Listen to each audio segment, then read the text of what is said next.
नमस्ते हमारे रेलवे की तैयारी करने वाले प्यारे भाई, कैसे हैं आप ही असली योद्धा हो, क्योंकि आपने रेलवे ग्रुप डी के एग्जाम के लिए सही टाइम पे पढ़ना शुरू कर दिया है।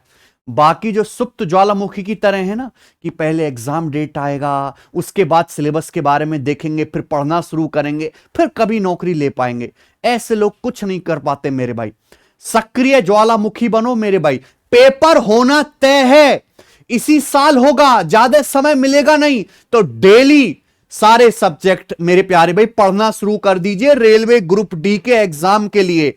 और जब मैं एज ए टीचर, मेरा कोई बैच नहीं है रेलवे का, मैंने आज तक रेलवे के लिए कोई डेडिकेटेड बैच नहीं पढ़ाया, मैंने यूट्यूब पे ही फ्री पढ़ाया। और जब मैं इतनी मेहनत कर सकता हूं, मैं आरपीएफ कांस्टेबल के लिए पढ़ाया हूं, आरपीएफ एसआई के लिए पढ़ाया हूं, एनटीपीसी के लिए पढ़ाया हूं, मैंने रेलवे का पूरा अर्थमेटिक मैथ फ्री कराया, मैंने रेलवे का हर एक एग्जाम पेपर सॉल्व कराया है, हर 2024 से अब तक जितने पेपर हुए हर एक पेपर के बेस्ट क्वेश्चन मैंने सॉल्व कराए। तो ये मेहनत आप क्यों नहीं कर सकते? नौकरी तो आपको लेनी है, तनख्वाह तो आपकी आएगी, मेरा तो करियर सेट है, मैं फिर भी मेहनत कर रहा हूं आपके लिए मेरे भाई। हम पढ़ाने के लिए तैयार हैं, तो आपको भी पूरी एनर्जी के साथ पढ़ना चाहिए। सीरीज हमने शुरू कर दी रेलवे ग्रुप डी 2025 के एग्जाम के लिए, जो है प्रैक्टिस सेट 10 मॉक टेस्ट या प्रैक्टिस सेट मैं आपको सॉल्व कराऊंगा। पहला मैं करवा चुका हूं और आज हम दूसरा प्रैक्टिस सेट सॉल्व करेंगे।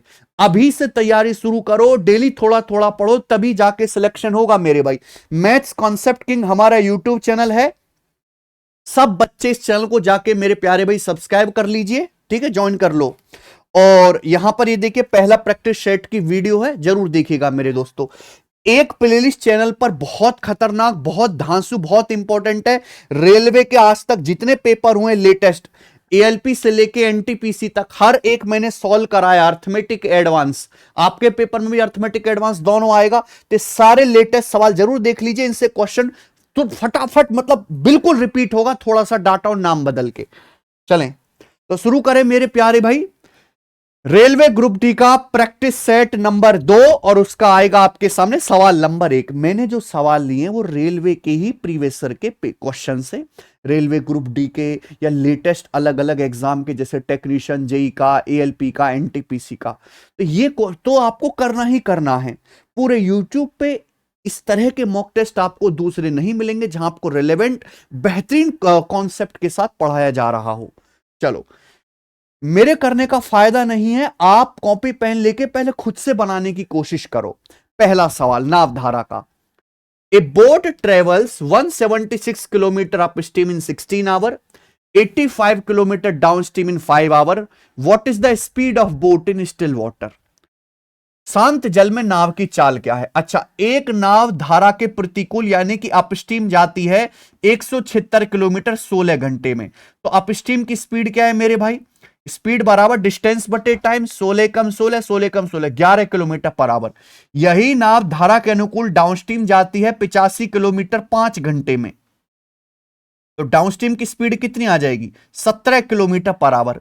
नाव की शांत जल में चाल एक्स का मान क्या आएगा? दोनों डी प्लस यू बटे 2 एवरेज, डाउनस्ट्रीम प्लस अपस्ट्रीम बटे 2, 17 प्लस 11 28 बटे 2 यानी कि 14 किलोमीटर पर आवर इसका आंसर है। तीसरा ऑप्शन प्यारे दोस्त, है ना आसान और बढ़िया सवाल। आ जाइए, देखो रेलवे ग्रुप डी 2022 के पेपर में आया था। यदि रूट 21 बराबर 4.58 ये दिया गया है सवाल में आपको, तो आपसे पूछा गया बताइए अंडर रूट 7/3 का मान क्या है? बहुत प्यारा सवाल है, आप काफी कुछ सीखोगे मेरे भाई। देखिए, जब सवाल में रूट 21 की वैल्यू आपको दी हुई है, तो आप भी ना रूट 21 बनाने की कोशिश करो। कैसे होगा? देखिए, नीचे रूट के अंदर 3 आ रहा है, तो आप ऊपर नीचे प्यारे भाई 3 से गुणा कर दीजिए। रूट के अंदर आप ऊपर नीचे 3 से गुणा कर दीजिए, तो मेरे दोस्तों ये क्या हो जाएगा? ऊपर हो जाएगा भाई 7 तिया 21 का अंडर रूट, नीचे हो जाएगा 3 तिया 9 का अंडर रूट 3। ये हो गया। और रूट 21 मेरे दोस्तों सवाल में आपको दिया हुआ है 4.58, तो 4.58 बटे 3 ये आ गया बच्चे, और सॉल्व हो गया। 3 एकम 3 है भाई, और ये 3 पंजे 15, 3 दूनी 6 है भाई, और ये आपका 3 सत्ते 21, अप्रोक्स 1.527 के करीब आएगा। तो पहला वाला ऑप्शन आंसर है मेरे दोस्तों। खेल खत्म, ऐसे करना है। आइए सवाल नंबर 3। मैंने ये भी मेंशन किया हर एक सवाल में कि ये किस एग्जाम का है, किस साल आया था। डेविड का वेतन पहले 17% घटाया गया एंड सब्सिक्वेंटली रेज्ड बाय 10%, फिर बाद में 10% बढ़ा दिया गया। How much percent was his final salary lower compare to initial salary.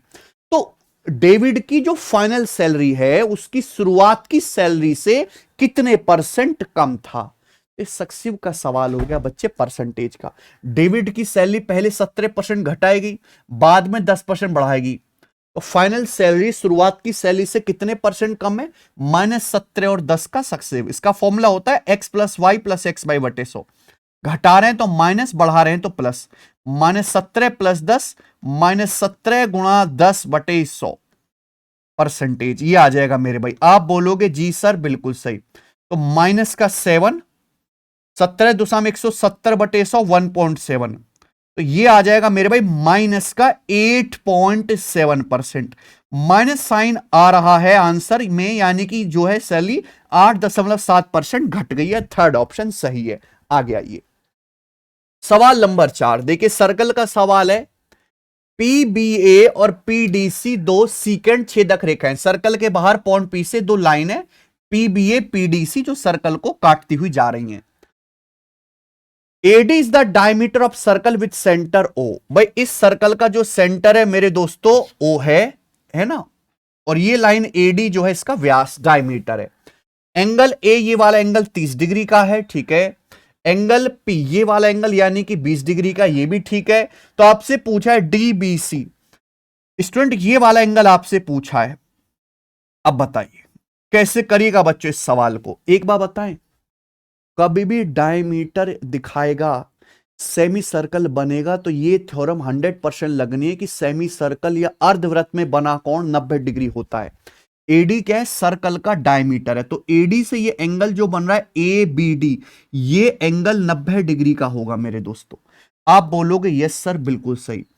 अगर मैं इस ट्राइंगल को देखूं ADP को, इस ट्राइंगल के दो एंगल देंगे 30 डिग्री, ये 20 डिग्री, ये इस ट्राइंगल का तीसरा एंगल है एक्सटीरियर, ये ट्राइंगल का एक्सटीरियर एंगल है, तो इसकी जो वैल्यू होगी बाकी दोनों एंगल का सम 30 डिग्री प्लस 20 डिग्री 50 डिग्री आएगा। आप बोलोगे जी, बताइए कैसे आएगा। सवाल यहीं पे समाप्त होता है। अगर आप सर्कल के इस चाप, इस आर्क को देखोगे तो इस आर्क AC से ये एंगल बनना है ADC, ADC 50 डिग्री, तो सेम इसी आर्क AC से ये एंगल बनेगा ABC, ये एंगल भी 50 डिग्री का होगा। आप बोलोगे यस सर बिल्कुल से 50 डिग्री का। सेम आर्क में बने कौन बराबर होते हैं, जैसे कि भी सर्कल है, सर्कल का मैंने ये आर्क ले लिया, अगर इस आर्क से ये एंगल थीटा बन रहा है तो सेम इसी आर्क से आप दूसरा एंगल बनाएंगे, ये भी थीटा बनेगा, ठीक है। सेम इसी आर्क से बन रहे हैं। ये पूरा 90 है सेमी सर्कल में, 50 डिग्री, तो कितना बचा 40 डिग्री का बचा, 90 माइनस 50 40, तो एंगल DBC पूछा है 40 डिग्री का आ गया, डी ऑप्शन। एकदम सरल सवाल। आ जाते हैं पांचवा सवाल। देखिए रेलवे ग्रुप डी 2022 का है। How many integer lie between 891 square and 892 square. दो संख्या आपको दी है, पूछा है इनके बीच कितने पूर्णांक हैं। गजब सवाल है मेरे भाई। ट्रिक भैया पर कितना रटोगे मेरे दोस्तों, कॉन्सेप्ट बताता हूं। जैसे मैंने मान लिया, मैंने आपके सामने नंबर लिख लिए 5 से लेके 11 तक, इनके बीच में कितने नंबर हैं, तो आप कहोगे सर 6 7 8 9 10, ये नंबर है मेरे भाई, ये नंबर है 5 और 11 के बीच में। कैसे पता लगेगा, अभी लास्ट वाले में से पहला वाला घटाओ, 11 माइनस 5, भाई ये तो 6 आता है, लेकिन 11 5 के बीच में तो 5 ही नंबर होते हैं, तो इसमें से एक कम और करना पड़ेगा मेरे भाई, ठीक है, क्योंकि 6 माइनस 1, तो 11 और 5 के बीच में 5 नंबर आएंगे। लास्ट में से पहला वाला घटाओ, एक आपको कम करना है, बीच में उतने नंबर होंगे अगर लगातार संख्याएं, लगातार संख्याएं मेरे भाई। यहां पे यही तो पूछा है कि भाई दो नंबर हैं 891 स्क्वायर 892 स्क्वायर, इनके बीच में कितने इंटीजर, इंटीजर लगातार आते हैं, लगातार गिनती तो इंटीजर है, 1 2 3 4 5 6 7 8 9 10 इस तरीके से। तो भैया कितने इंटीजर होंगे इनके बीच में, ये बड़ा ये छोटा है, 892 स्क्वायर में से 891 का स्क्वायर घटा दीजिए मेरे प्यारे भाई, ये आ जाएगा, लेकिन इसमें से एक आपको कम करना पड़ेगा, ये आएगा प्यारे बच्चों। अब आप यहां पर यूनिट डिजिट में मैच कर सकते हैं, 2 का स्क्वायर 4, 4 माइनस 1 3, 3 माइनस 1 2, एंड में यूनिट डिजिट 2 आएगा। ठीक है भाई, और ये इतना छोटा तो आंसर आएगा नहीं, ये वाला आंसर है। आप कहोगे सर कैसे सॉल्व भी करके बता दो। देखो ये A square minus B square का फॉर्मूला बन गया। अब A square minus B square formula होता है A plus B, A minus B, A plus B करेंगे। अगर इन दोनों को जोड़ेंगे तो कितना आएगा मेरे भाई, ये आ जाएगा आपका ए प्लस बी, इन दोनों को जोड़ो 3 1783, ए plus B into A minus B, A minus B क्या आएगा 892 में से 891 घटाएंगे 1, और इसमें से -1 करेंगे तो 1782 इसका आंसर है। ठीक है, बिल्कुल बेसिक सवाल, कोई दिक्कत नहीं। छठा सवाल देखिए, दो संख्याओं का एलसीएम 1326 है, अच्छा उनका एचसीएफ 3 है, ठीक है। यदि संख्याओं का डिफरेंस 27 है तो संख्याओं का योग क्या होगा। ओके, देखो प्यारे भाई, सवाल में जब यह बोल दिया कि दो संख्याओं का एचसीएफ 3 है, यानी कि संख्याएं 3 से कटने वाली होंगी। अगर दो संख्याओं का एचसीएफ 3 है तो संख्या 3 से कटने वाली होंगी, यानी कि 3x और 3y होंगी संख्याएं, जहां x और y आपस में को प्राइम होंगे, सहभाज्य जिनमें कुछ भी कॉमन नहीं होगा। आपसे संख्याओं का योग पूछा, सम ऑफ नंबर्स, ठीक है जी। तो इनको जब जोड़ूंगा 3x प्लस 3y तो आंसर 3 का मल्टीपल आएगा, 3 से कटने वाला। ये नंबर 3 से कट रहा, ये नंबर 3 से नहीं कट रहा, ये नंबर 3 से नहीं कट रहा, यानी कि ये भी 3 से कट रहा, ये भी। इन दोनों में से एक आंसर होगा, लेकिन दो गलत आंसर तो हट गए ना। अब जैसे यहां पे दिया संख्याओं का डिफरेंस 27 है, तो संख्याओं का डिफरेंस कितना आएगा 3x माइनस 3y बराबर 27, ये अंतर है, तो यहां से x माइनस वाई क्या आएगा 9। अच्छा, यहां पर प्यारे स्टूडेंट आपको यह भी दिया है कि संख्याओं का एलसीएम 1326 है। संख्याओं का एलसीएम क्या आएगा, 3x और 3y में 3 तो आएगा ही आएगा, x और y आपस में को प्राइम है, इनका एलसीएम 3xy बराबर 1326। तो ये xy कितना आएगा भैया, 3 से काटेंगे, 3 चौक 12, एक 3 चौक 12, 3 दूनी 6, यानी कि x गुणा y 442 आ गया, 442।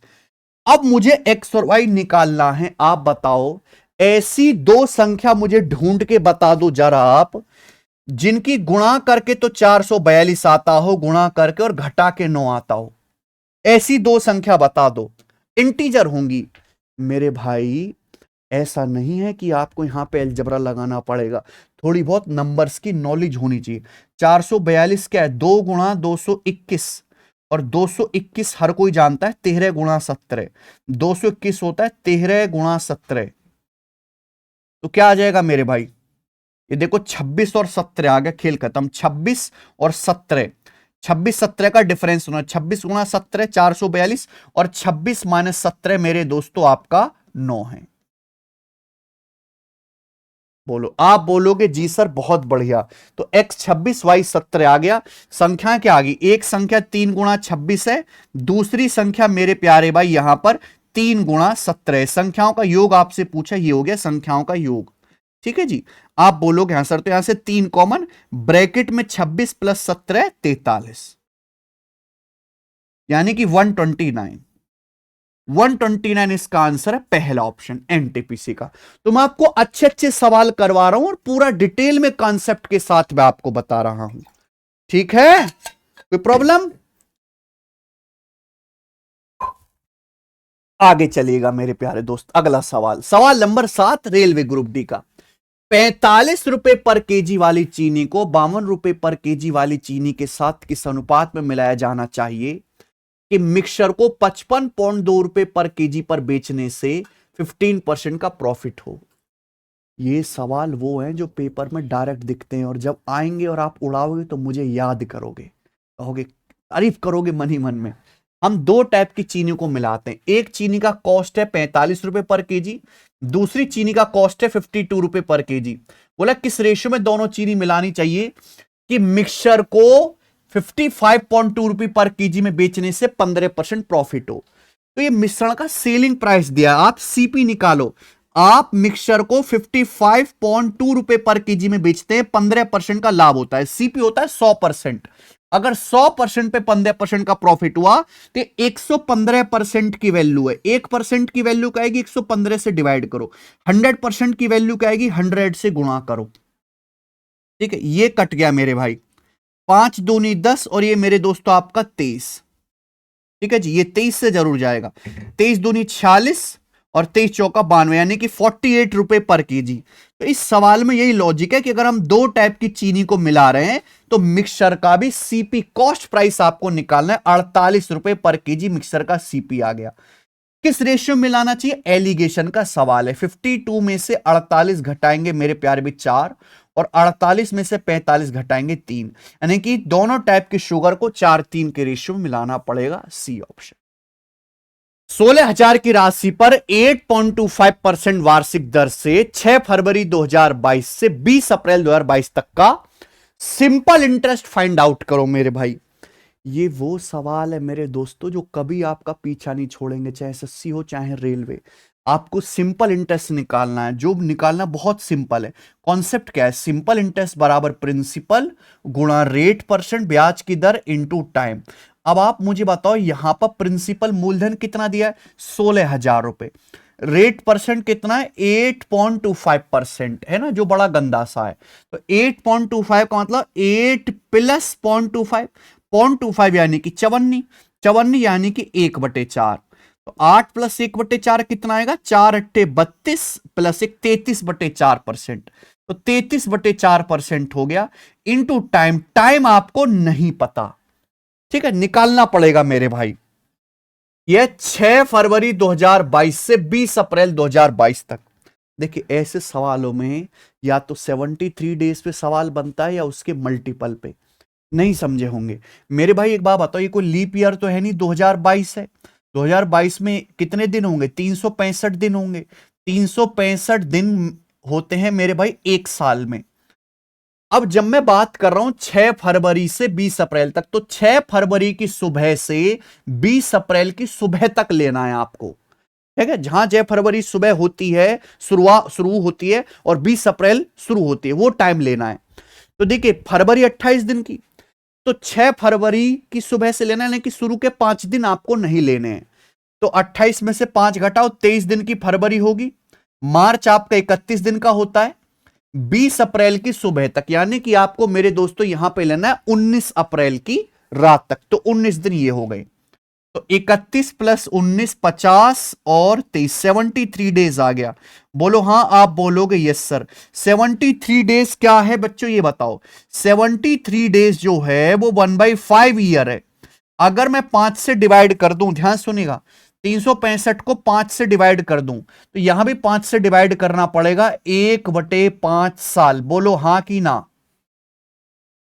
तो 73 डेज 1/5 साल होता है। 73 का दुगना अगर 146 दिन होता तो 2/5 साल होता।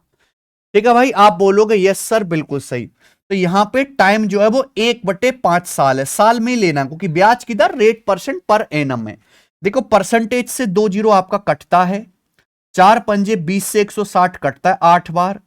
अब 33 की 8 में गुणा, 240 और 24, 264 रुपए आपका आंसर आ जाएगा। हालांकि 33 में तो भैया 11 भी आ रहा है, तो 11 का मल्टीपल भी होना था आंसर। काफी ऑप्शन है, चलो करना पड़ेगा, बी ऑप्शन ठीक।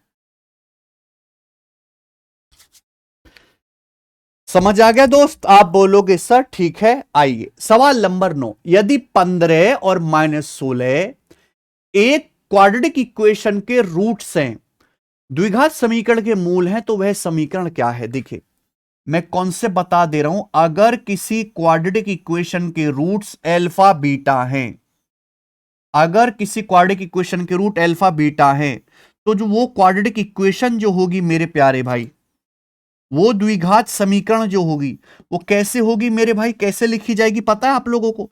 X square minus alpha plus beta, roots का sum into x plus roots का गुणनफल, प्रोडक्ट ऑफ रूट्स बराबर 0। ये क्वाड्रेटिक इक्वेशन लिखने का फॉर्मेट है। यहां पे दो रूट 15 और -16 दे रखे, तो क्वाड्रेटिक इक्वेशन क्या आएगी, एक्स स्क्वायर माइनस रूट्स का सम 15 -16, यानी कि माइनस का 1 रूट का सम है, into x plus product of roots. Roots का प्रोडक्ट क्या आएगा, 15 गुणा -16 माइनस का 240 बराबर 0। ये हो जाएगा बच्चे द्विघात समीकरण। ये माइनस माइनस प्लस 1 हो जाएगा, x square plus x minus 240 बराबर 0। ये सेकंड ऑप्शन आंसर है, ठीक है, क्योंकि यहां पे माइनस की माइनस में गुणा होकर ये चीज प्लस हो जाएगी। अगला सवाल जल्दी से करेंगे, मजा आ रहा है करने में।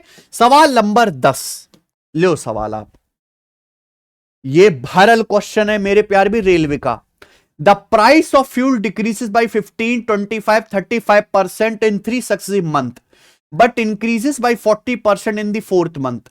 What the percentage increase decrease in the price of fuel in the 4th month as compared to its original price? ये सक्सेसिव का सवाल है। ईंधन की कीमत पहले 3 महीनों में कम होती है। पहले 15% कम हुई 3/20, फिर 25% कम हुई 1/4, फिर 35% कम हुई 7/20। लेकिन चौथे महीने में ईंधन की कीमत बढ़ गई है। कितनी बढ़ गई है? 40%। तो 40% की फ्रैक्शन वैल्यू होती है 2/5। आप बोलोगे यस सर बिल्कुल सही। अब 15% कम होने का मतलब क्या है? ईंधन का प्राइस पहले 20 था, तो 20 से 3 कम होके 17 हो गया। फिर 25% कम हुआ 1/4, 4 से 1 कम होके 3 हो गया। फिर 35% कम हुआ 7/20, पहले 20 था, तो 20 से 7 कम होके 13 हो गया। फिर चौथे महीने तो बढ़ा है ना, इसलिए प्लस लगाया।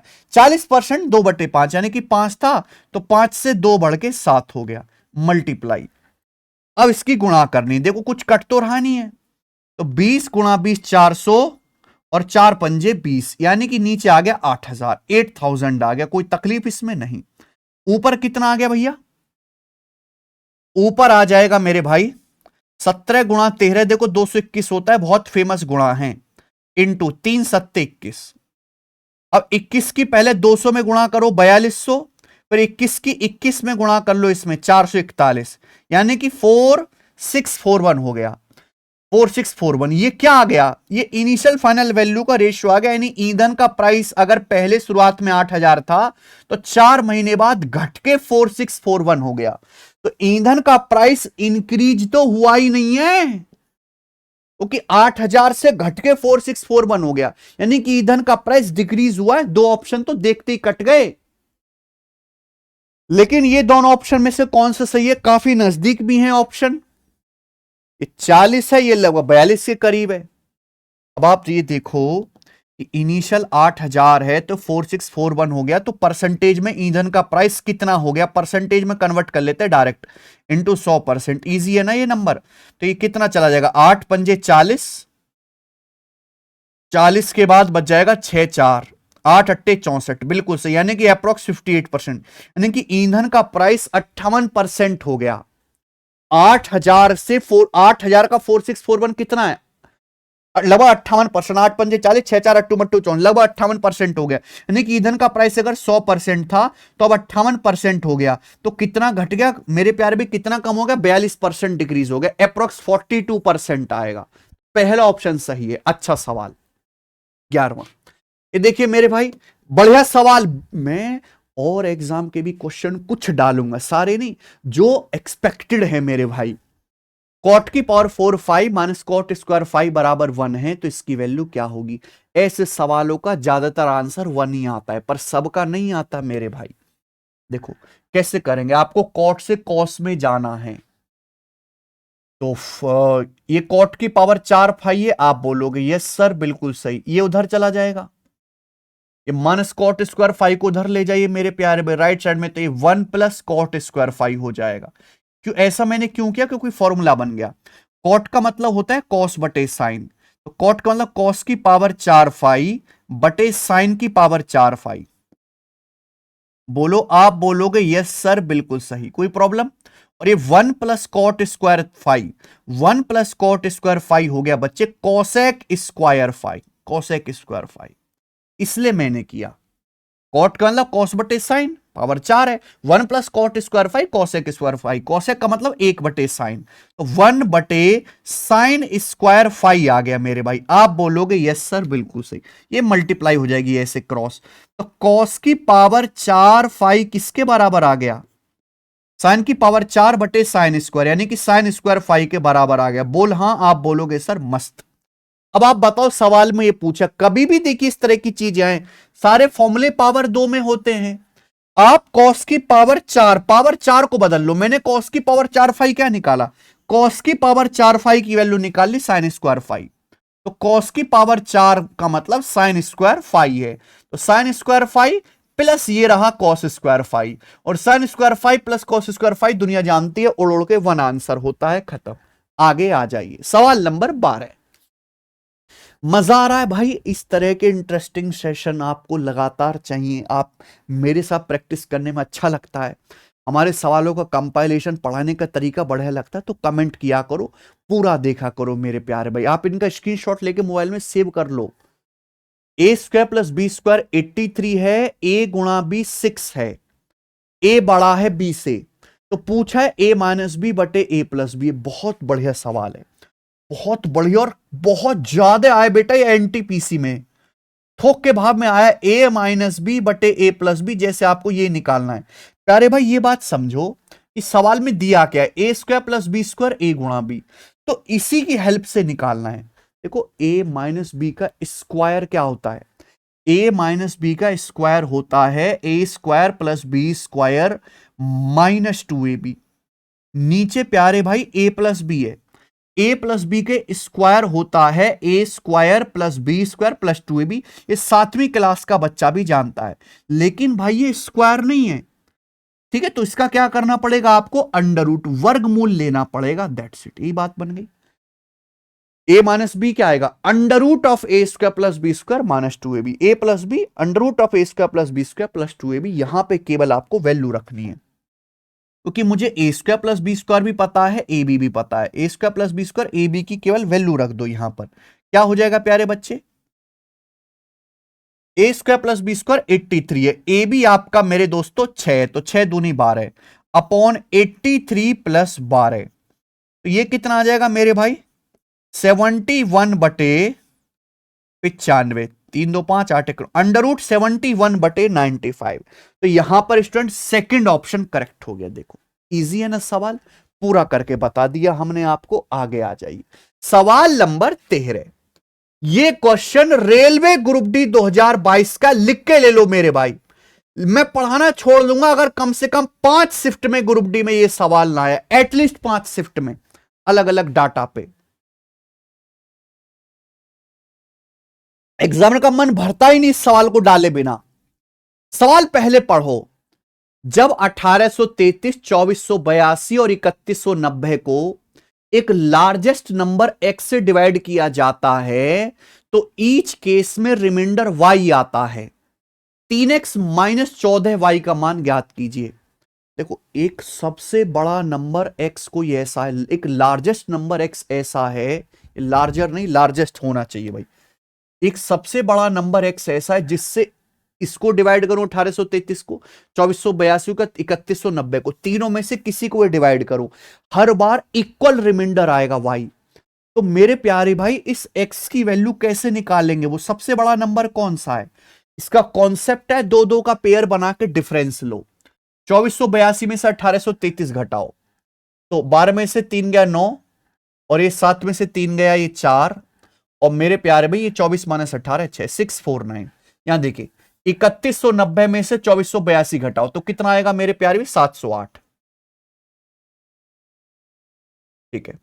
उसके बाद 3190 में से 1833 घटे तो कितना आएगा मेरे प्यारे भैया 57, और 31 माइनस 18 13, 1357, ठीक है जी। आप बोलोगे यस सर बिल्कुल सही। दो दो का पेयर बना के मैंने डिफरेंस लिया, इस डिफरेंस का लेना है आपको एचसीएफ। इनका जो एचसीएफ होगा वही सबसे बड़ी संख्या होगी जो इन तीनों को डिवाइड करने पर सेम रिमाइंडर देगी, इक्वल रिमाइंडर देगी। अब इनका एचसीएफ निकालना भी कोई आसान काम तो है नहीं, क्योंकि बहुत बड़ी बड़ी संख्याएं। तो एचसीएफ निकालने के लिए दो नजदीक के नंबर ढूंढो, इनका डिफरेंस क्या आएगा मेरे भाई, डिफरेंस लीजिए, 18 में से 9 गया 9, और ये आ जाएगा मेरे भाई 59, ये डिफरेंस 59 आ गया। अब या तो एचसीएफ मेरे दोस्तों 59 होगा, या 59 का फैक्टर, 59 का फैक्टर तो 1 ही है, देख लेते हैं क्या 59 इसको डिवाइड कर रहा है, 59 एकम 59 और एकम, हाँ जी 11 बार, 59 वंजा 11 बचा, दूनी 118, हाँ बिल्कुल 12 बार, 59 दूनी 118, बच गया 17, बिल्कुल 3 बार। हाँ जी, ये डिवाइड कर 59 तीनों को डिवाइड कर रहा है, यानी कि मेरे भाई 59 ही एचसीएफ आ गया, एक्स का मान 59 हो गया, एक्स का मान आ गया। लेकिन आपको वाई भी चाहिए। वाई क्या है? अगर 59 से इन तीनों में से किसी को भी डिवाइड करूंगा तो रिमाइंडर सेम आएगा वाई। तो आप एक नंबर 1833 को डिवाइड कर लो ना 59 से। 59 से डिवाइड करेंगे तो 59 3 कितना जाएगा? 177 मेरे भाई। आप बोलोगे हाँ जी सर, कितना बचेगा प्यारे बच्चे? ये बच जाएगा 13 में से, ये आपका 6 3, फिर 59 एक कम 59 बच जाएगा 4। यहां पे 4 आपका रिमाइंडर बचेगा और ये आपका वाई का मान है। एक्स 59 है, वाई आपका 4 है, यहां रख दो। 59 का 3 गुना 177, वाई की वैल्यू 4 है, 14 चौका 56, घटाइएगा मेरे प्यार भी, क्या बचेगा? 121 बचेगा, 121। आंसर बी ऑप्शन खत्म। अच्छा सवाल, सवाल नंबर 14। 2 पाइप एक टंकी को 35 और 15 मिनट में भर सकते हैं। टंकी को खाली करने के लिए टंकी के बॉटम में एक पाइप लगा है, ठीक है। तीनों पाइप एक साथ खोल दिए जाएं तो खाली टंकी किस मिनट में भर जाती है? How long will the pipe at the bottom of cistern take to empty the completely filled cistern if no other pipe is then open? अगर टंकी के तल में जो पाइप लगा है वो अकेले भरी टंकी को कितने मिनट में खाली कर लेगा अगर कोई दूसरा पाइप ना चलाया जाए? देखिए यहां बहुत बेसिक सवाल है। 2 पाइप है भरने वाले, मैंने इनको नाम दे दिया ए और बी। ए जो है एक टंकी 35 मिनट में भरता है, चलो बढ़िया बात। बी जो है 15 मिनट में भरता है। अब टंकी के बॉटम में एक पाइप लगा हुआ है जो खाली करने का काम करता है, ठीक है जी। तीनों एक साथ खोल दिए जाए तो खाली टंकी 21 मिनट में भर जाती है। तो मैंने इस पे सी नाम दे दिया। तीनों पाइप हमने खोल दिए ए बी सी एक साथ, तो टंकी भरती है 21 मिनट में। तो कैसे करेंगे? आपको यहां पे बॉटम के लगे पाइप की एफिशिएंसी निकालनी पड़ेगी। कैपेसिटी क्या आएगी? इनका एलसीएम, बिल्कुल बेसिक सी बात, 105 आ जाएगा। सर 105 से कट रहे हैं। पाइप ए की एफिशिएंसी 35 थी, 105। बी की एफिशिएंसी 15 सत्ते 105। तीनों पाइप की एफिशिएंसी 21 पंजे 105। आप बोलोगे हाँ जी सर। तो पाइप ए की एफिशिएंसी 3 है, बी की 7 है, तीनों पाइप की मिला के होनी चाहिए 5। तो सी की क्या होगी? 3 और 7 10, 10 में से 5 घटाएंगे मेरे प्यार भी तो 5 आएगा। तो पाइप सी की जो एफिशिएंसी आएगी वो -5 आएगी। यानी कि टंकी के बॉटम में जो पाइप लगा हुआ है वो मेरे प्यारे भाई 1 मिनट में 5 यूनिट खाली करता है। तो पूरा 105 यूनिट टंकी को खाली करने में 5 एफिशिएंसी के साथ कितना समय लगेगा? 21 मिनट का समय लगेगा, 21 मिनट। 5 एफिशिएंसी के साथ टंकी को खाली करने में। तो आंसर इस सवाल के ऑप्शन में गड़बड़ है।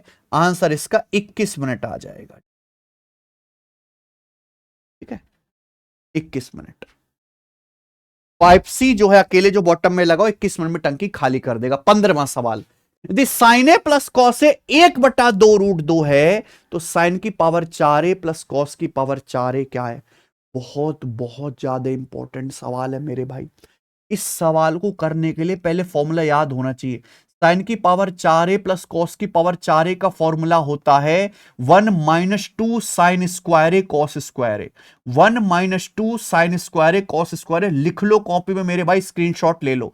इसको ऐसे भी लिख सकते हैं 1 - 2, शॉर्ट में लिखा करो साइन स्क्वायर ए कॉस स्क्वायर ए, साइन इंटू कॉस का होल स्क्वायर। ये हो गया बच्चे, ठीक है ना, साइन स्क्वायर है कॉस स्क्वायर है। यानी कि अगर मुझे क्वेश्चन सॉल्व करना है तो साइन इंटू कॉस निकालना पड़ेगा। लेकिन सवाल में दिया है sine plus cos. Sine into cos कैसे आएगा? जब मैं दोनों तरफ से स्क्वायर करूंगा, लेफ्ट साइड से भी राइट साइड से भी। अब sign A plus cos A का स्क्वायर क्या होता है भैया? Sine square A plus cos square A 1 + 2 sign A cos A.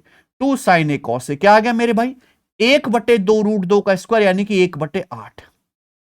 1 उधर चला जाएगा तो 2 साइन ए कॉस ए बराबर 1/8 -1। 1 उधर जाएगा ना तो माइनस का 7/8 हो गया, तो -7/8। क्लियर है? 2 नीचे तो साइन इंटू कॉस आ गया जी माइनस का 7/16। किसी को कोई समस्या? आप ठीक है, तो निगेटिव आ गया, ये वैल्यू यहां रख देते हैं। 1 - 2 साइन कॉस का होल स्क्वायर, तो स्क्वायर करने पर पॉजिटिव ही हो जाएगा। -7 का स्क्वायर 49 और 16 का स्क्वायर 256। तो ये आ गया भैया। ये देखो 2 से 256 आपका कट भी गया 128 बार, तो 1 माइनस 49/128, तो 128 एलसीएम। अब यहां 128 में से आप 49 घटाएंगे तो कितना आ जाएगा मेरे प्यारे भाई? 79। 79/128 आंसर है पहला ऑप्शन। गजब का सवाल है दोस्तों ये। आगे चलेंगे, सवाल नंबर 16। पेट्रोल के प्राइस में 90% की वृद्धि होती है, ठीक है। By what percent should it's consumption be reduce such that expenditure on it increases by 33% only. किस पर होने वाला खर्च में केवल 33% की वृद्धि हो। सवाल बहुत ज्यादा आता है, पेट्रोल डीजल दाल चावल चीनी बदल बदल के 100 मान के बना सकते हैं। पेट्रोल का प्राइस 90% बढ़ जाता है। मान लो पहले 1 लीटर पेट्रोल 100 रुपए का था, अब पेट्रोल का प्राइस 90% बढ़ गया, तो 100 से 90% ज्यादा, अब 1 लीटर पेट्रोल मिलेगा 190 में, 190 का हो गया पेट्रोल। लेकिन एक आदमी बोला कि मैं तो ना डलवा रहा 190 का पेट्रोल, मैं पेट्रोल पर खर्चा केवल 33% ही बढ़ाऊंगा। यानी कि पहले 100 रुपए का पेट्रोल डलवा रहा था गाड़ी में, अब 100 से 33% ज्यादा 133 रुपए का पेट्रोल ही गाड़ी में डलवाऊंगा। लेकिन पेट्रोल की कीमत तो 190 हो चुकी है। 190 की बजाय अगर वो 133 का पेट्रोल डलवा रहा है गाड़ी में, तो भैया गाड़ी में तेल कम डलेगा। कितना मेरे प्यारे भाई? कितना आ गए? 57 रुपए का पेट्रोल कम डलेगा 190 रुपए पर। परसेंटेज में कितना? इंटू 100%, ये आ गया। तो भैया 100 कट गया, ये आ जाएगा मेरे भाई 19×57, यानी कि 30% इसका आंसर है। तो पेट्रोल की खपत को उस इंसान को 30% कम करना पड़ेगा। चलिए आगे चलेंगे मेरे दोस्त, यहां पर सवाल नंबर 17 करो। ए और बी एक काम को 12 दिन में कर सकते हैं, बी और सी 15 दिन में कर सकते हैं, सी और ए 10 दिन में पूरा कर सकते हैं। ए को स्वयं कार्य पूरा करने में कितने दिन लगेंगे? टाइम एंड वर्क का मेरे भाई ये सवाल वर्ल्ड फेमस है, हर एक बच्चे को करना चाहिए। कोई सरकारी एग्जाम नहीं जिसमें ये आया ना हो। ए और बी दो लोग मिलकर काम पूरा कर सकते हैं 12 दिन में, बी और सी सेम उसी काम को करेंगे मेरे दोस्तों 15 दिन में, ठीक है। सी और ए उसी काम को करेंगे 10 दिन में, ये भी ठीक है। तो 12 15 10 तीनों का एलसीएम हर बच्चा कर लेगा 60, तो टोटल वर्क आपका 60 आ गया। अब यहां देखिए ए और बी की एफिशिएंसी 12 पंजे 60 5 हो गई, बी और सी की एफिशिएंसी 15 चौका 60 6 हो गई, और सी और ए की 10 छिक्का 60 मेरे प्यारे भाई 15, ये तीनों की एफिशिएंसी आ गई 5 4 6। अगर मैं इन तीनों को ऐड कर देता हूं तो देखो ए और ए 2 बार, बी और बी 2 बार, सी और सी 2 बार, तो twice of A plus B plus C आ जाएगा। तीनों की एफिशिएंसी ऐड करोगे कितना? 5 4 9 6 15, ठीक है बच्चे, 2 उधर जाएगा 15/2। ये लॉजिक होता है ऐसे सवालों में, जब 2 2 का पेयर होगा तो तीनों की टोटल एफिशिएंसी इनको जोड़ के आधा कर दो, 5 4 9 6 15 का आधा 15/2। हमें ये पता करना है ए को काम पूरा करने में कितने दिन लगेंगे, ए की एफिशिएंसी निकालने, ए की निकालने तो बी प्लस सी की पता होनी चाहिए। बी प्लस सी की एफिशिएंसी 4 है, बी प्लस सी की 4 है, तो 4 रख दो बी प्लस सी की जगह, उधर चला जाएगा, तो ए की एफिशिएंसी आ जाएगी 15/2 माइनस 4, यानी कि आ जाएगा 15 माइनस 8 7/2। ये ए की एफिशिएंसी आ गई। अब ए अगर काम करेगा मेरे भाई 60 यूनिट 7/2 एफिशिएंसी के साथ, तो कितने दिन में करेगा? डिवाइड कर दो, यानी कि 120/7 दिन में ए अकेले वो काम कर देगा, ठीक है। कितनी बार जाएगा? 17 7 119 और 1 120, 17 सही 1/7 दिन में, ठीक है प्यारे भाई। आइए आगे चलते हैं, सवाल नंबर 18 एनटीपीसी ग्रेजुएट लेवल का। 99 किलोमीटर पर आवर की चाल से चलने वाली ट्रेन ए को अपोजिट डायरेक्शन में 72 किलोमीटर पर आवर की स्पीड से चलने वाली ट्रेन बी को पूरी तरीके से पार करने में 46 सेकंड लगते हैं। ओके, ट्रेन बी की लंबाई ट्रेन ए की लंबाई का 1.5 गुना है, यह भी ठीक है।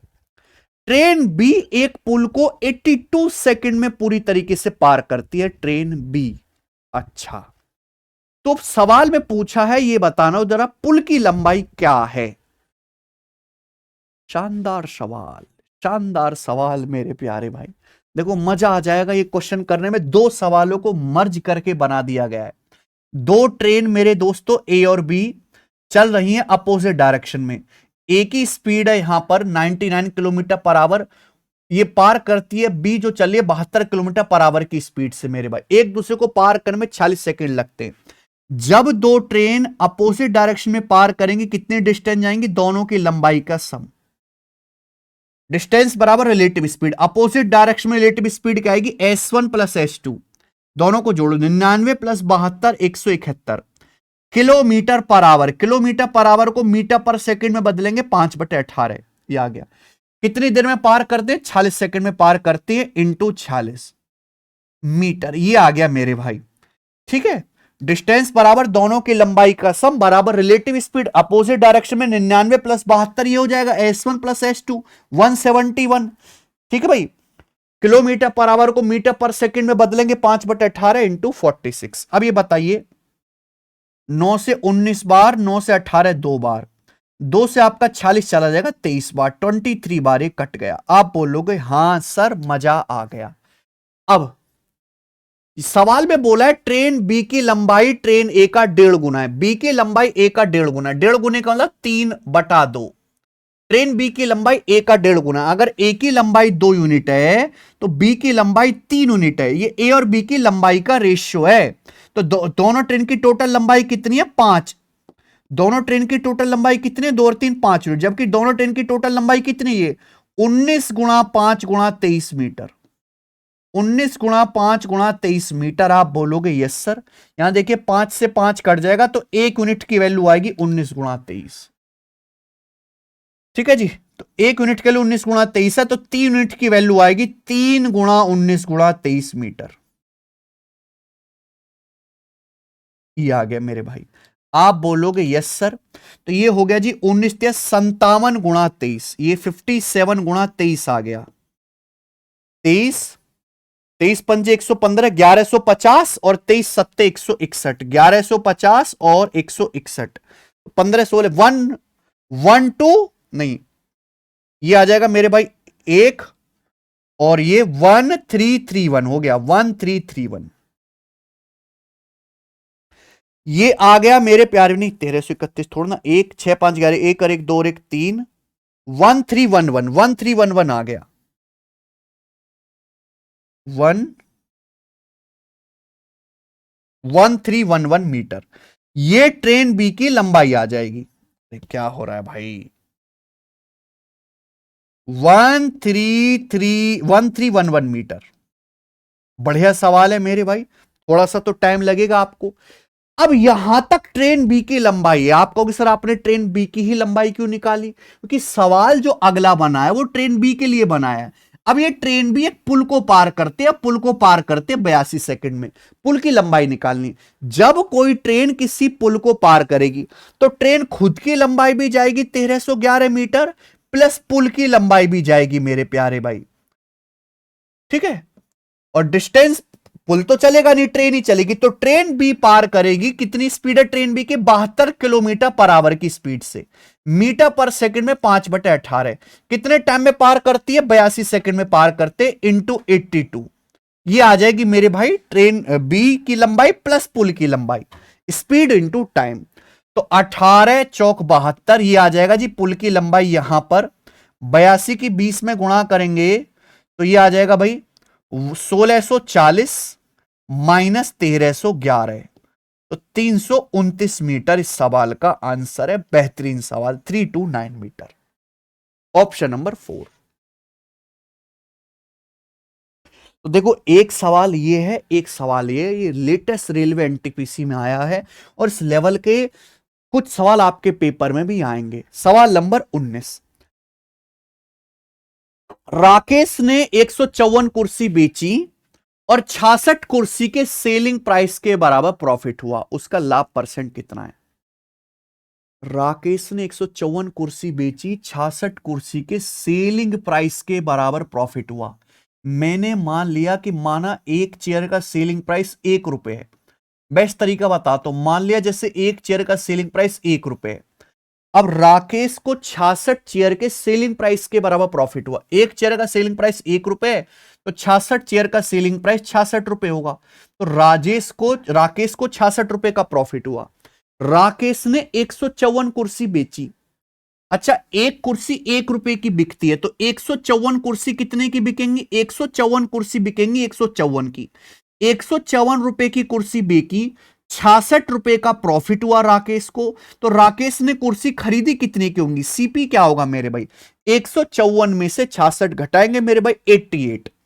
तो 88 रुपए के सामान पर राकेश को 66 का प्रॉफिट हुआ। 22 तिया 66, 22 चौक 88, 3/4 राकेश का प्रॉफिट है। कि प्रॉफिट हमेशा सीपी को बेस मान के निकाला जाता है। और 3/4 यानी कि 75%। 1/4 25%, 3/4 75%। बड़ा बेसिक सवाल है। सवाल नंबर 20 सी जल का क्वेश्चन है भाई, बताओ। एबीसी एक राइट एंगल ट्राइंगल है जिसमें एबीसी 90 डिग्री है, एबी 28 है, बीसी 96 है। तो आपसे पूछा है ट्राइंगल एबीसी के सरकम सर्कल का एरिया ज्ञात करें। पाई बराबर 3.14 यूज करना है। आपको पता है मेरे भाई, ट्राइंगल एबीसी जैसे एक राइट एंगल ट्राइंगल है, इस सवाल में कुछ भी नहीं है। कुछ भी जो हो, इसमें एंगल एबीसी 90 डिग्री, ये ए बी सी हो जाएगा। चित्र की आवश्यकता नहीं है। ए बी की लंबाई 28 है, बीसी 96 है। तो हाइपोटेनस क्या होगा मेरे भाई? ये 4 से कट रहे हैं। 4 से 28 7 बार, 4 से 96 24 बार। ये 7 24 25 का ट्रिपलेट है। 7 24 25 ट्रिपलेट होता है, बस 4 से गुणा है। 7 चौका 28, 24 चौका 96, 25 चौका 100। 100 आपका हाइपोटेनस आ गया। तो भैया इसका जो सरकम सर्कल बनेगा, सरकम सर्कल का एरिया बनना पूछा है। इसका जो सरकम सर्कल बनेगा, सरकम सर्कल की जो रेडियस होगी वो हाइपोटेनस का आधा होगी। 100 का आधा 50 सेंटीमीटर। राइट एंगल ट्राइंगल का जो सरकम सेंटर होता है हाइपोटेनस का मिड पॉइंट होता है। और ये मेरे दोस्तों सरकम रेडियस होती है हाइपोटेनस का आधा। ये कंसेप्ट याद रखिएगा। सरकम सर्कल का एरिया, सर्कल का एरिया होता है फॉर्मूला पाई आर स्क्वायर। पाई 3.14 लेना है, रेडियस 50 है, 50 का स्क्वायर यानी कि 2500। अब 2500 की पहले 3 में गुणा करो 7500, फिर 2500 की 0.14 में गुणा करेंगे तो 25 गुणा 14 हो जाएगा 350, यानी कि आएगा 7850। पहला ऑप्शन। ओके, चलिए आगे। अगला सवाल, मुकुंद सचिन और चेतन का एवरेज वजन 46 किलो है। मुकुंद सचिन का 39 किलो है। सचिन चेतन का 45 किलो है। आपसे पूछा है सचिन का वजन ज्ञात कीजिए। सचिन का वजन आपको बताना है मेरे भाई। क्या आप ये सवाल करना जानते हैं? ये बहुत फेमस सवाल है मेरे भाई। एक इसका स्पेशल तरीका है करने का। जैसे सवाल में आपको 3 लोग मुकुंद सचिन और चेतन तीनों का एवरेज वजन दिया है। मुकुंद और सचिन का यहां पर क्या दिया है मेरे भाई? आपको मुकुंद और सचिन का एवरेज वजन दिया। यहां पे दिया आपको सचिन और चेतन का एवरेज वजन 45 किलो। सचिन के बारे में पूछा, देखिए सचिन दोनों जगह आ रहा है, यहां भी आ रहा है सचिन, यहां भी आ रहा है। अब आप मुझे बताओ, मुकुंद सचिन का एवरेज 39 किलो है, तो इन दोनों का टोटल वजन क्या आएगा? 2 गुणा 39। आप बोलोगे यस सर। सचिन चेतन का एवरेज वजन 45 है। एवरेज 45 किलो वजन है दो लोगों का। टोटल वजन क्या होगा? 2 गुणा 45। अब 3 ही लोग हैं, मुकुंद सचिन और चेतन। 3 लोगों का एवरेज 46 किलो, एवरेज वजन 46 किलो। तीनों का टोटल वजन क्या आएगा? 3 गुणा 46 होएगा। मेरे भाई अगर मैं इन दोनों को जोड़ के ये घटा देता हूं तो क्या सचिन का वजन ही नहीं आएगा मेरे भाई? यही लॉजिक है मेरे भाई, कि जब आप इन दोनों को जोड़ोगे तो मुकुंद प्लस सचिन और ये चेतन तो कट जाएगा, एक सचिन जो एक्स्ट्रा आ रहा है वही बचेगा। ठीक है, तो कभी भी ऐसा सवाल आए मेरे भाई, 2-2 लोगों के पेयर का वजन दिया है, 3 लोगों का एवरेज वजन दिया है, तो जो कॉमन आदमी आ रहा है उसका वजन आप डायरेक्ट इस ट्रिक से निकाल सकते हैं। ध्यान रखिएगा। ठीक है, ये आ जाएगा 78, 45 दूनी 90 और 46 तिया ये 138। तो कितना आ जाएगा? ये 9 7 168 में से 138 घटाएंगे तो 30 केजी सवाल का आंसर है ऑप्शन नंबर 4। ठीक है।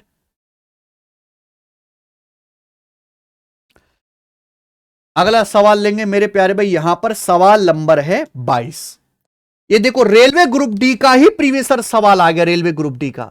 देखो ये सवाल 2022 के रेलवे ग्रुप डी में आया है, लेकिन 2024 में एएलपी के पेपर में, टेक्नीशियन के पेपर में और अभी एनटीपीसी के पेपर में भी ये सवाल आ रहा है। 2025 तक ये सवाल रिपीट हो रहा है।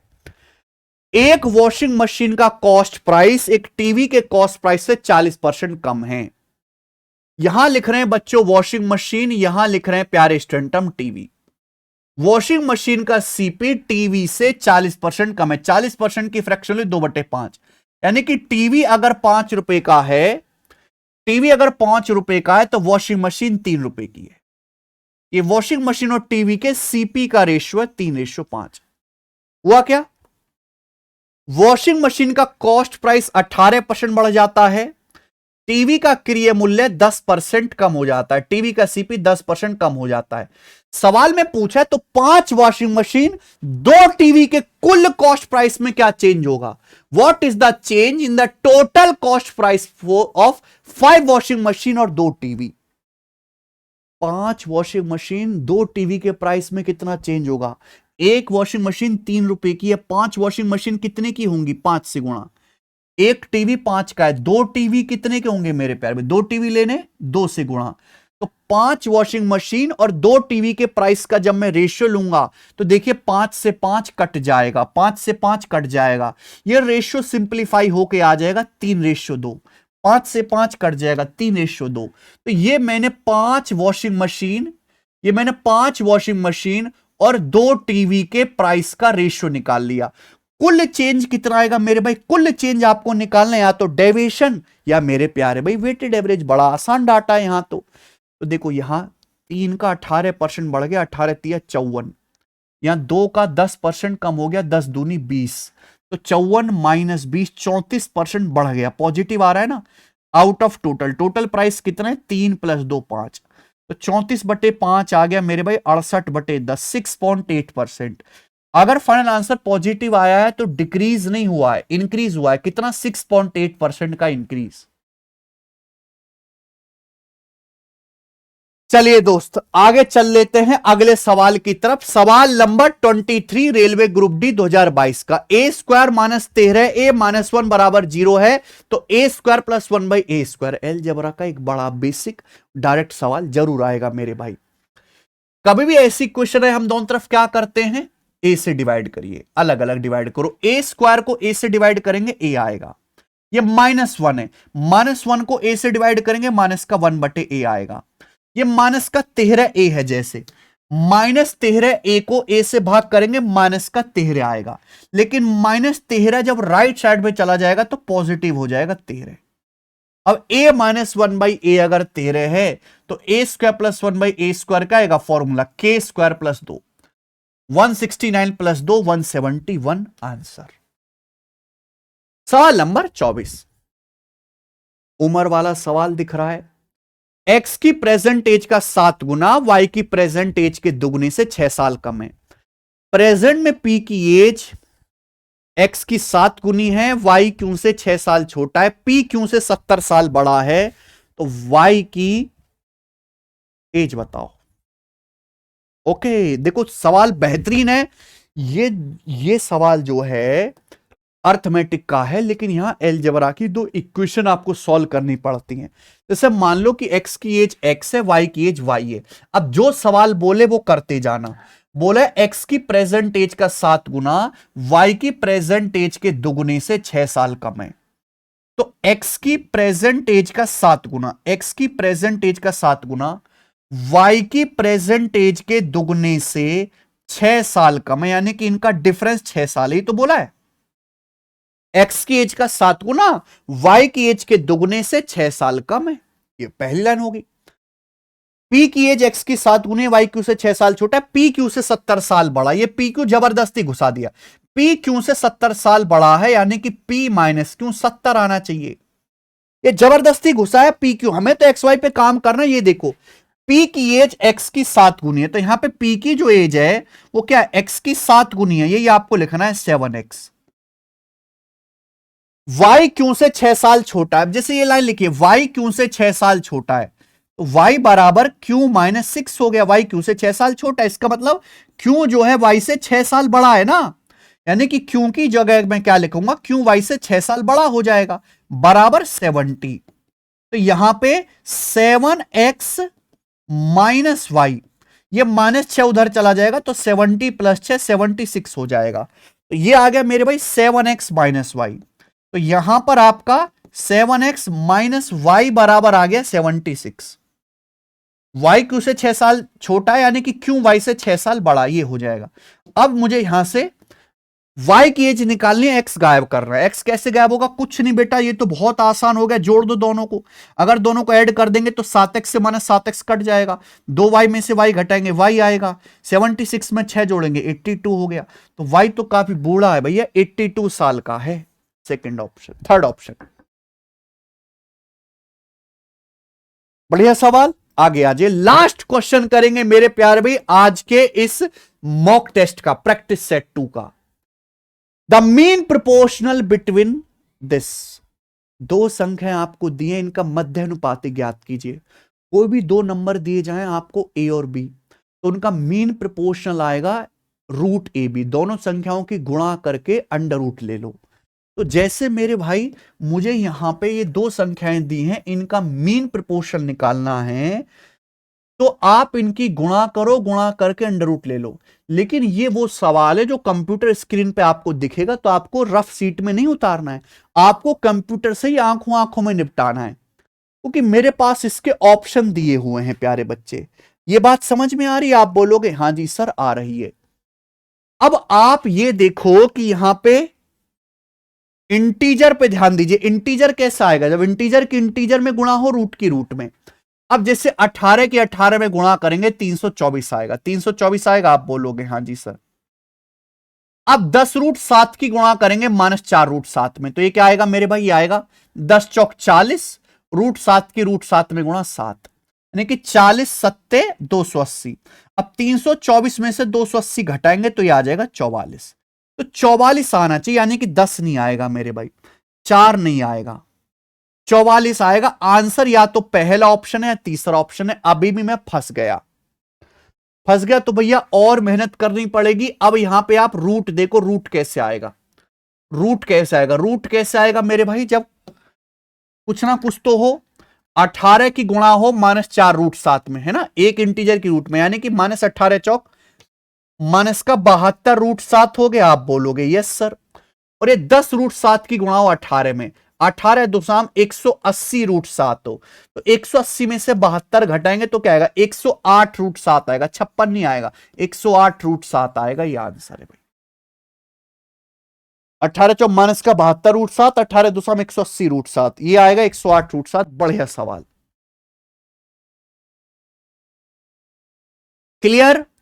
इसी के साथ ये चीज समाप्त होती है, ये आपको लिखने तक की जरूरत नहीं, आप मेंटली कर सकते हो दोस्तों, मल्टीप्लाई दिमाग में करो। कैसा लगा आपको आज का मॉक टेस्ट, आपने खुद से कितने सवाल सही कर लिए मुझे कमेंट्स में जरूर बताइएगा। इसी तरीके से मेरा वादा है कि मैं आपको 10 प्रैक्टिस सेट कराऊंगा, कोई नहीं करा रहा मेरे भाई, हम आपको कराएंगे। जब सारे खत्म हो जाएंगे तो एक सिंगल वीडियो इसकी कंपाइल करके भी डालेंगे, ठीक है। और देखा ही आपने कितने अच्छे अच्छे सवाल मैंने लिए, आपको लेटेस्ट गजब की प्रैक्टिस हो रही है, क्योंकि आप इतने सारे सवाल खुद से नहीं लगा सकते ना, आपको पता कौन चीज कितनी इंपॉर्टेंट है, मुझे अच्छी तरीके से पता है, मैं हर पैटर्न देखता हूं, तो मैं जो करवा रहा हूं वो तो आपको करना ही करना है, ठीक है ना। लाइक जरूर करना वीडियो को, कमेंट करिएगा कि आपको कैसा लगा आज का प्रैक्टिस सेट। धन्यवाद, बाय।